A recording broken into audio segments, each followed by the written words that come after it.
जय हिंद दोस्तों, स्वागत है आप सभी लोगों का एक बार फिर से तैयारी कर लो चैनल में। और हम यहाँ पे देख रहे हैं प्रश्नोत्तरी की सीरीज जो कि यूजीसी नेट जेआरएफ और टीजीटी पीजीटी के लिए बहुत ही महत्वपूर्ण है। तो दोस्तों, अगर आप इनमें से किसी भी एग्जाम्स की तैयारी कर रहे हैं तो ये वीडियो आपके लिए बहुत ही लाभकारी है, तो पूरी वीडियो के साथ बने रहें। और अगर आपने अभी तक चैनल को सब्सक्राइब नहीं किया है तो सबसे पहले चैनल को सब्सक्राइब कर लें और बेल आइकन को भी प्रेस कर लें।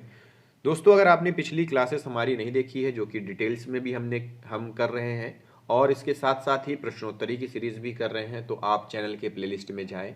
वहाँ पे प्लेलिस्ट का नाम है यूजीसी नेट जेआरएफ और टीजीटी पीजीटी जून 2022। वहाँ पे जाके आप लेटेस्ट जो क्लासेस है हमारी वो अटेंड कर सकते हैं।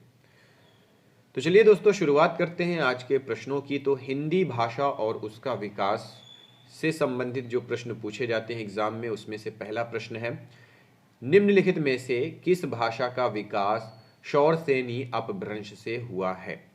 गुजराती, पंजाबी, मराठी या फिर सिंधी? तो हमने डिटेल्ड वाली क्लासेस में ये चीज़ें पढ़ रखी हैं, तो वो है गुजराती।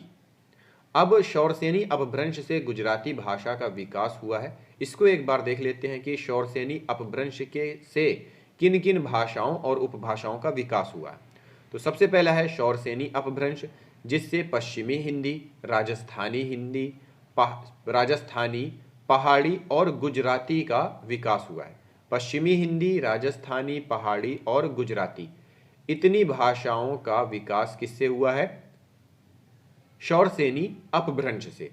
फिर आता है अर्धमागधी अपभ्रंश। इससे जो विकास हुआ है वो हुआ है पूर्वी हिंदी का। तो ये सारे प्रश्नों में पूछता है, ठीक है। जैसा कि ये प्रश्न पूछ लिया कि निम्नलिखित में से किस भाषा का विकास शौरसेनी अपभ्रंश से हुआ है, उसी प्रकार पूछ लेगा कि निम्नलिखित में से किस भाषा का विकास अर्धमागधी अपभ्रंश से हुआ है, या मागधी अपभ्रंश से हुआ है, या पैशाची अपभ्रंश से, या ब्राह्मण से, या महाराष्ट्री से। या फिर ये भाषाएं दे देगा और उनका पूछ लेगा कि इसका निर्माण किन भाषाओं से हुआ है, तो वहां पे शौरसेनी, अर्धमागधी, मागधी इसका ऑप्शन दे देगा।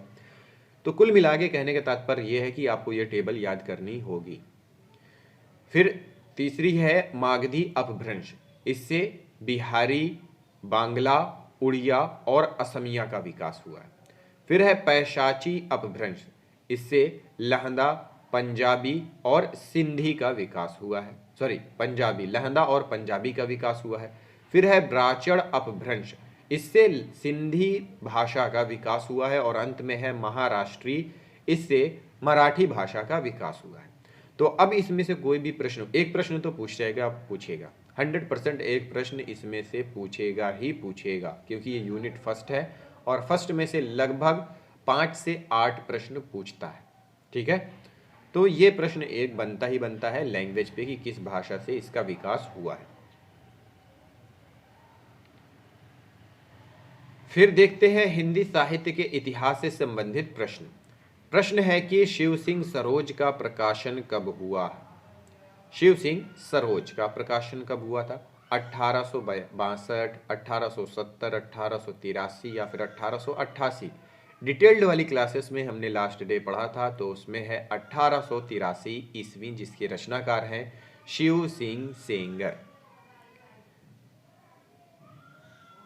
फिर अगला प्रश्न है, प्रश्न पूछ रहा है कि आदिकालीन काव्य ग्रंथों में कथा कहने की परंपरा को लक्ष्य करके पृथ्वीराज रासो के संदर्भ में किस आलोचक ने लिखा है, कथा की परीक्षा इतिहास की दृष्टि से नहीं काव्य की दृष्टि से होनी चाहिए। पुरानी कथाएं काव्य ही अधिक है, इतिहास वे एकदम नहीं है। ये किसका कथन है? मुनि जनविजय, राहुल सांकृत्यायन, हजारी प्रसाद द्विवेदी या फिर विश्वनाथ प्रसाद मिश्र? किस आलोचक का है? तो ये है हजारी प्रसाद द्विवेदी जी का। ऑप्शन सी यहां पे सही हो जाएगा।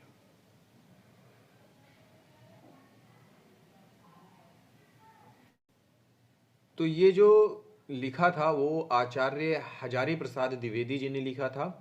और यहाँ पे ग्रंथ देख लेते हैं कि राहुल सांकृत्यायन का जो इतिहास ग्रंथ है, हिंदी काव्य धारा 1944 ईस्वी है। हजारी प्रसाद द्विवेदी जी का इतिहास ग्रंथ है हिंदी साहित्य की भूमिका 1940 ईस्वी, तथा विश्वनाथ प्रसाद मिश्र जी का साहित्य इतिहास ग्रंथ है हिंदी साहित्य का अतीत, जिसके 2 भाग हैं। तो दोस्तों, ये जो हिंदी साहित्य के इतिहास ग्रंथ हैं, इन्होंने ये सारी चीज़ें, मतलब जितने भी ग्रंथ हैं, इनको हमने लास्ट की जो हमारी डिटेल्ड की वीडियो है उसमें पढ़ा था। अगर आपको सन, ईयर या कितने इतिहास ग्रंथ, कौन से ग्रंथकार है ये देखना है तो आप वो वीडियो देख सकते हैं। फिर प्रश्न है, हजारी प्रसाद द्विवेदी के अनुसार 14वीं 15वीं शताब्दी के हिंदू मुसलमानों, सामंतों, शहरों, सेना के सिपाहियों और लड़ाइयों का जीवंत और यथार्थ वर्णन किस कृति में हुआ है? हम्मीर काव्य, कीर्ति कौमुदी, कीर्ति पताका या फिर कीर्ति लता? तो वो है कीर्ति लता में, और यह विद्यापति द्वारा रचित रचना है, कीर्ति लता। अगला प्रश्न है कि सगुनहिम अगुनहिम नहिम कछु भेदा, इस तथ्य को तुलसीदास ने किसके द्वारा कहलवाया है? शिव, कासभुगुंडी, कासभुसुंडी, भारद्वाज या फिर तुलसीदास जी की स्वयं की उक्ति है? तो इसमें सही उत्तर है ऑप्शन ए, शिव के द्वारा कहलवाया है। ये शिव पार्वती संवाद में है, जो कि ये चौपाई जो है वो भगवान शिव द्वारा कहलवाई गई है। और ये चौपाई है, सगुनहिम अगुनहिम नहिम कछु भेदा, गावहिम मुनिम पुराण बधु भेदा, आगुन अरूप अलख अज जोई, भगत प्रेम बस सगुन सो होई। अगला प्रश्न है कि वल्लभाचार्य की मृत्यु के बाद किसने कहा था कि पुष्टि मार्ग का जहाज जात है, सो जाको कछु लेना हो सो लेऊ? सूरदास, नंददास, शीतस्वामी, विट्ठलनाथ? सही उत्तर है ऑप्शन डी, विट्ठलनाथ।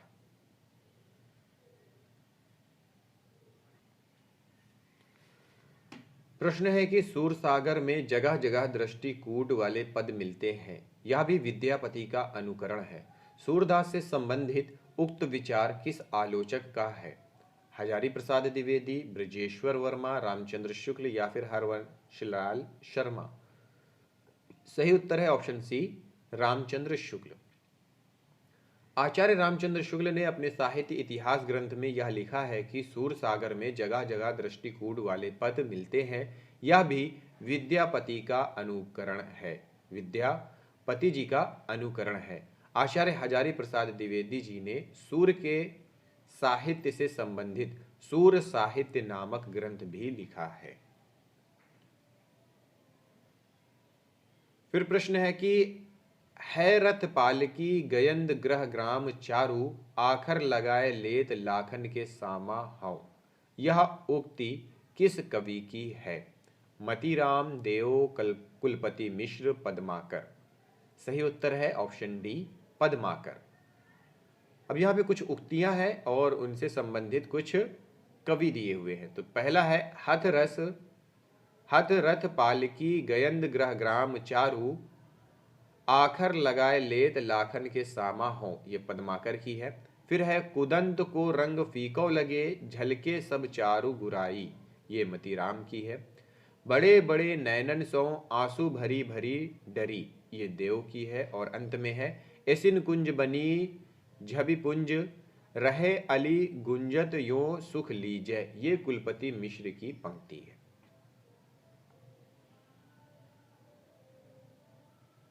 फिर अगला प्रश्न है, सावन आवन हेरी सखी, मन भावन आवन चोप बिसेगी, छाए कहूँ घन आनंद जान समाहारी की, ठौर लय भूलनी लेखी, बूंदे लगे सब अंग दगे उल्टी गति, अपने पापनी पेखी, पौन सो जागती आगी सुनी ही पै, पानी ते लागती आखिन देखी। इस सवैये में विरहिणी नायिका की किस मनः स्थिति का चित्रण किया गया है? पुलक, मार्मिक स्थिति, रोमांच या फिर संकोच? सही उत्तर है ऑप्शन बी, मार्मिक स्थिति। दी गए सवैये के रचनाकार रीति मुक्त धारा के प्रमुख कवि घनानंद जी हैं। इस सवैये में कवि ने नायिका की मनः स्थिति का मार्मिक चित्रण किया है।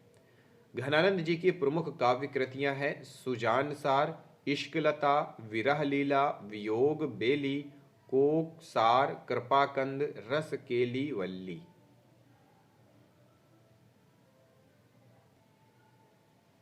अगला प्रश्न है कि प्रिय की सुधी सी ये सरिताएं, ये कानन कांतर सुसज्जित, मैं तो नहीं किंतु है मेरा हृदय किसी प्रियतम से परिचित, जिसके प्रेम पत्र आते हैं प्रायः सुख संवाद सन्निहित।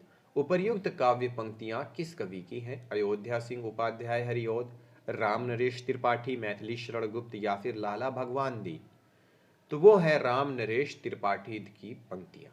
ठीक है, राम नरेश त्रिपाठी द्वारा रचित प्रमुख रचनाएं हैं मिलन 1917 ईस्वी, पथिक 1920 ईस्वी, मानसी 1927 ईस्वी, स्वप्न 1929 ईस्वी और कविता कौमुदी।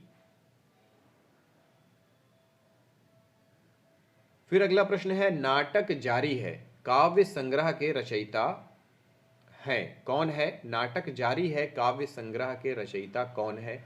श्रीकांत वर्मा, चंद्रकांत देवताले, धूमिल, लीलाधर जगुड़ी?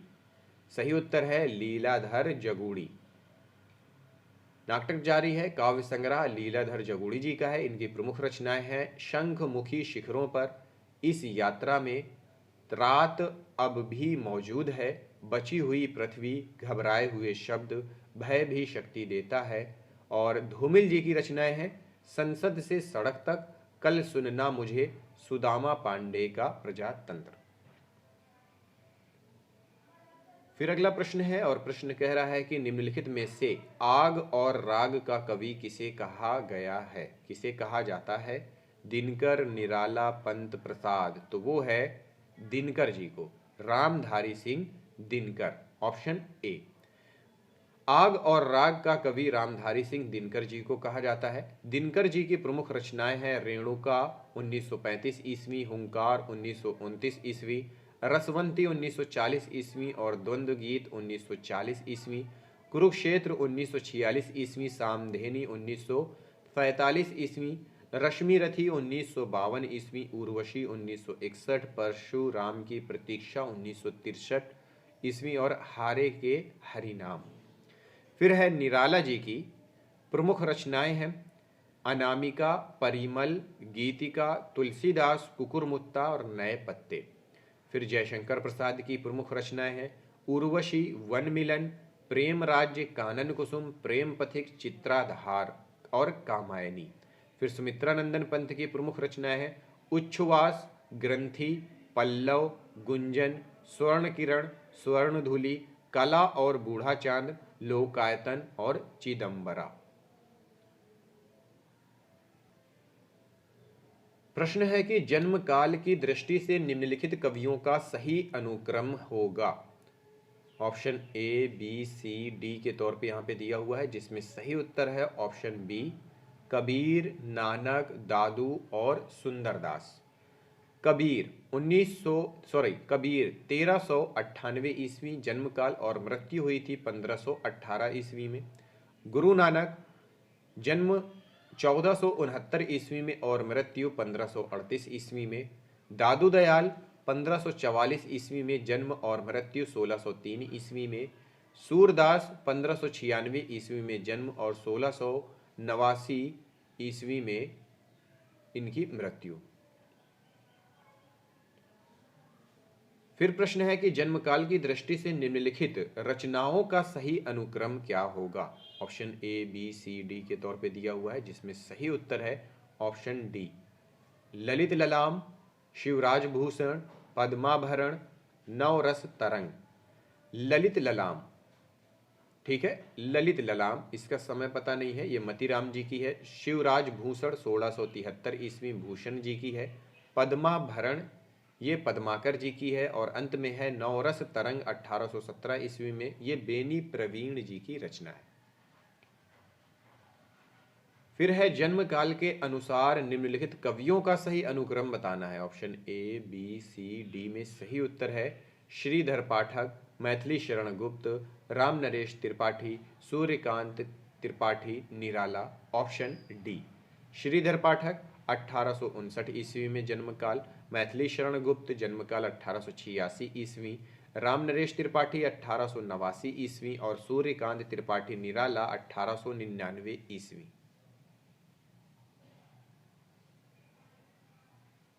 फिर है निम्नलिखित जन्म काल के अनुसार निम्नलिखित कवियों का सही अनुक्रम ए, बी, सी, डी के तौर पे है और जहां पे सही उत्तर है बच्चन सिंह, अज्ञेय, मुक्तिबोध, रघुवीर सहाय। तो ऑप्शन बी यहां पे सही है। व्याख्या देख लेते हैं। हरिवंश राय बच्चन 1907 ईस्वी, सच्चिदानंद हीरानंद वात्स्यायन अज्ञेय जी का जन्मकाल 1911 ईस्वी, गजानन माधव मुक्तिबोध 1917 ईस्वी और रघुवीर सहाय जन्म 1929 ईस्वी। तो ये क्रम वाले देखिए, क्रम में क्या क्या पूछ लेता है, ग्रंथ पूछ लेता है, ग्रंथकारों के नाम पूछ लेता है, मतलब रचनाकारों या आचार्यों या कवियों का नाम पूछ लेता है, या फिर इसमें क्या कर लेता है, किसी एक की रचनाएं दे देता है और उनका क्रम पूछ लेता है। ठीक है।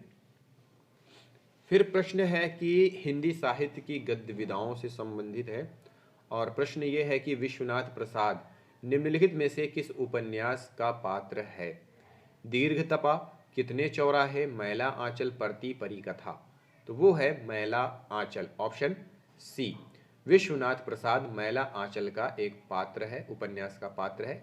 इस उपन्यास में वो तहसीलदार है। ठीक है। मैला आंचल 1954 ईस्वी में प्रकाशित हुआ। यह फणीश्वर नाथ रेणु जी का आंचलिक उपन्यास है। ठीक है। कौन सा उपन्यास है? आंचलिक टाइप का उपन्यास है। इस उपन्यास में पूर्णिया जिले के मेरीगंज गांव की कथा है। ये भी पूछता है। देखिए 2021 में जो 26 दिसंबर को जो एग्जाम हुआ था, 26 दिसंबर 2021 को हिंदी का, उसमें इस टाइप का एक प्रश्न पूछा था, किस गांव का वर्णन हुआ है, ये पूछा था। ठीक है। फिर है कि रेणु के अन्य उपन्यास हैं परती परिकथा 1957 ईस्वी, दीर्घ तपा, जुलूस, कितने चौराहे।